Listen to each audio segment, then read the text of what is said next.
Century 21 et ses 915 agences immobilières au service de vos projets partout en France présentent Sud Radio Conseil de famille.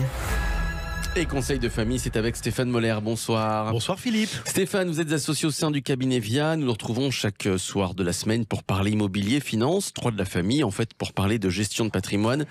Et aujourd'hui, nous allons répondre à Patrick et Sylvie qui se demandent s'il serait opportun de mettre leur résidence principale dans une SCI. Eh bien, comme souvent Philippe, je vous répondrai qu'il n'y a pas de réponse toute faite. Alors commençons par le début, Stéphane. Qu'est-ce que c'est au juste une SCI ? Eh bien, la SCI, Philippe, c'est une société civile immobilière, une forme toute simple de société qui permet d'acquérir, le plus souvent dans un cadre familial, un bien immobilier et d'en partager la jouissance et les coûts. Dans quel cadre doit-on créer une SCI ? Eh bien, pour moi, la création d'une SCI répond essentiellement et surtout à deux objectifs. 1. Organiser sa transmission. 2. Protéger son conjoint survivant. En fait, une SCI a peu d'utilité en dehors de couvrir ces deux besoins. Et comment, Stéphane, se sert-on d'une SCI pour organiser sa succession ? Eh bien, en fait, dans ce cadre, la SCI va avoir une utilité comptable. Je m'explique. Si j'achète un bien dans le cadre d'une SCI avec une valeur de 100 000 euros, assorti d'un crédit de 100 000 euros, la valeur d'actif de ma SCI, le bien immobilier, a la même valeur que la valeur de passif, le crédit. La valeur comptable de ma SCI est donc nulle. Je peux donc transmettre mes parts de SCI à mes ayants droit avec des frais de transmission très faibles.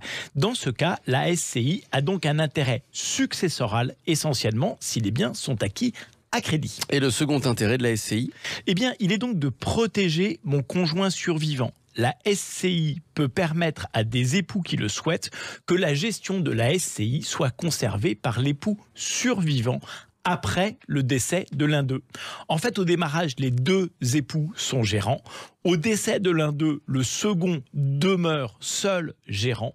Les enfants ne sont pas privés des parts qui leur reviennent par la succession, mais seulement de la gestion. Donc, si j'ai bien compris Stéphane, les enfants héritent des parts de la SCI, mais la jouissance de la SCI est conservée, elle, par le conjoint survivant, c'est bien ça ? Alors, pas exactement la jouissance, c'est plus précisément la gestion qui est conservée par le conjoint survivant.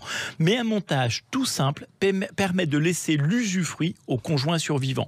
C'est le but ultime de la protection du conjoint survivant. Preuve si besoin était qu'un gestionnaire de patrimoine, ça sert donc aussi à organiser le patrimoine familial. Merci à vous Stéphane Moller.